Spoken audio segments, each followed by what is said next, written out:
तो एक एग्जाम्पल के थ्रू समझने की कोशिश करते हैं। एक बैंक ने लोन दिया है कस्टमर को 1,00,000 रुपए का और इफेक्टिव इंटरेस्ट रेट है 5%। इनिशियल रिकॉग्निशन में बैंक ने ये सोचा कि इसकी जो प्रोबेबिलिटी ऑफ डिफॉल्ट है वो 1% है अगले 12 महीने में।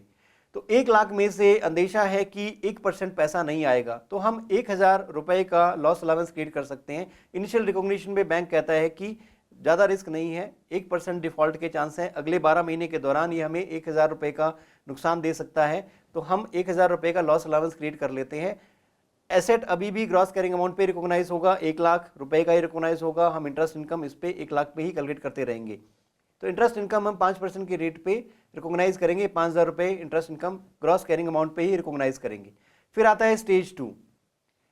अब कस्टमर की स्थिति थोड़ी बिगड़ गई है और ये स्टेज 2 में एंटर कर गए, अंडर परफॉर्मिंग एसेट है। मान लो 30 डेज पास ड्यू हो गया, इस वजह से भी दूसरी स्टेज में आ गया। अब हमें भी बड़ा बदलाव करना होगा। हमें ये देखना होगा कि ये जो कस्टमर है अपनी लाइफ टाइम के दौरान हमें कितना नुकसान पहुंचा सकता है। 1,00,000 रुपए इसे हमने दिए हुए हैं, अब इसका प्रोबेबिलिटी डिफॉल्ट रेट बढ़ जाएगा।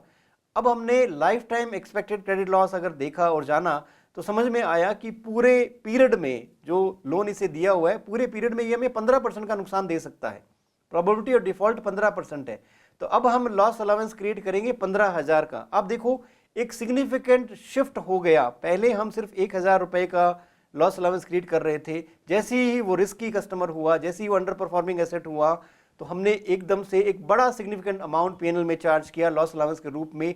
1,000 रुपए से सीधा 15,000 रुपए ऐसे लोन के लिए जो सिर्फ 1,00,000 रुपए का था।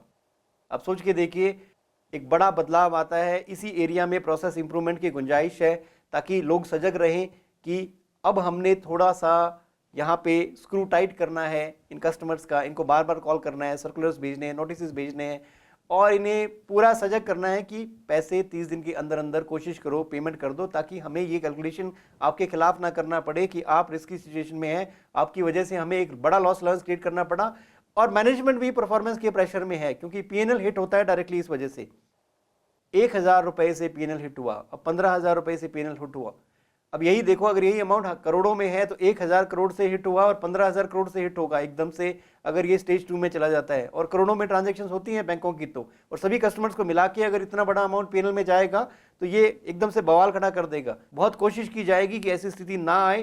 तो इस लिहाज से भी मैं ये मानता हूँ कि ये जो अकाउंटिंग स्टैंडर्ड है बहुत अच्छे से बैंकिंग इंडस्ट्री में बड़ा सुधार लेके आएगा, क्योंकि उनकी परफॉर्मेंस इस पे ऊपर निर्भर है। और जो ऐसे लोन देने में भी ये सजग रहेंगे जिनमें रिस्क है, क्योंकि पहले तो लोन दे दिए जाते थे जब एनपीए होते थे तभी दुनिया को पता चलता था। अब ऐसा नहीं होगा, अब स्टेजेस में दुनिया को बताया जाएगा। हालांकि पहले भी बैंकों के नियम तो पहले से भी ऐसे हैं कि दुनिया को बताया जाता है, बट आम जनता उसको समझ नहीं पाती है। पीएनएल में वो हिट नहीं होता है।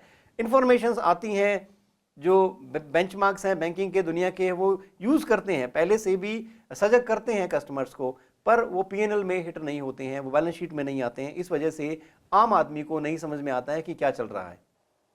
हालांकि उनकी इंफॉर्मेशन में, उनके इंटरनल मैनेजमेंट पर्पस के लिए वो सारी चीज़ें पहले से ही कर रहे हैं, पर आम लोगों को इसके बारे में जानकारी नहीं मिलती है। तीसरे स्टेज में अब हमें पता चला कि वाकई में ये कस्टमर तीसरे स्टेज में पहुंच गया है और नॉन परफॉर्मिंग एसेट हो चुका है, फोन्स नहीं उठाते हैं, कॉल्स नहीं उठाते हैं, तो क्या इसी उम्मीद के साथ बैठे रहे कि 1,00,000 रुपए आएंगे। अब प्रोबेबिलिटी ऑफ डिफॉल्ट दोबारा कैलकुलेट होगा, कितना एसेट इंपेयर हो चुका है, कितना पैसा आने की उम्मीद है, कितना पैसा आने की नहीं उम्मीद है। तो पता लगता है कि 30% का अमाउंट नहीं आएगा। तो क्या हम अभी भी 1,00,000 रुपए ही दिखाते रहे कि हमने दुनिया से 1,00,000 रुपए लेने हैं, जब हमें पता है कि 30% का एसेट ये इंपेयर हो चुका है। तो अब हम 30% के रेट पे लॉस अलाउंस क्रिएट करेंगे और 30,000 का लॉस अलाउंस हम डायरेक्टली चार्ज करेंगे इस एसेट में। 1,00,000 का एसेट अब 70,000 के अमाउंट पर रिकॉग्नाइज होगा। फ्यूचर में जो भी इंटरेस्ट इनकम अब हम रिकॉर्ड करेंगे वो इस नेट कैरिंग अमाउंट पे करेंगे। 5% 70,000 का हम सिर्फ 3,500 रुपए का इंटरेस्ट इनकम रिकॉर्ड करेंगे। पहले हम 5,000 का इंटरेस्ट इनकम रिकॉर्ड कर रहे थे, क्योंकि हमारा एसेट अब इंपेयर हो चुका है। इस तरीके से मूवमेंट होगी स्टेज 1, स्टेज 2 और स्टेज 3 में। अगर बैंक को लगता है कि एक भी पैसा नहीं आने वाला है, कुछ नहीं आएगा, उम्मीद भी नहीं करेंगे, बार बार उनसे कॉल नहीं करेंगे और ये हार चुके हैं तो हो सकता है ये पूरा का पूरा अमाउंट भी एक दिन राइट ऑफ हो जाए। और फिर जैसे हमारे मंत्री लोग कहते हैं कि हमने राइट ऑफ किया है, मांगना अभी नहीं छोड़ा है, तो बैंक तभी राइट ऑफ करता है जब उसे उम्मीद ही नहीं होती कि पैसा नहीं आएगा। हाँ, अगर फिर भी उनके मैकेनिज्म्स काम कर रहे हैं तो एक अच्छी बात हो सकती है, पर दुनिया को इन्होंने बता दिया है कि नहीं आएगा भाई। आपने अगर हमारे बिजनेस में इन्वेस्ट करना है सोच समझ के करिएगा, हमारे शेयर प्राइसेस मार्केट में गिर सकते हैं और अगर लिक्विडेट भी हुआ तो हम घाटे में जा सकते हैं। थोड़ा बच के रहिए, थोड़ा सजग रहिए। तो ये बात हम दुनिया को बता रहे हैं। फाइनेंशियल स्टेटमेंट्स एक नज़रिया ही तो है दुनिया को बताने के लिए कि चल क्या रहा है, कितने एसेट्स हैं मेरे पास, कितनी लायबिलिटीज़ है, मैं कर क्या रहा हूँ। अगर देखा जाए तो एक कहानी तो है एक कंपनी की, अगर सही ढंग से इसको समझा जाए तो।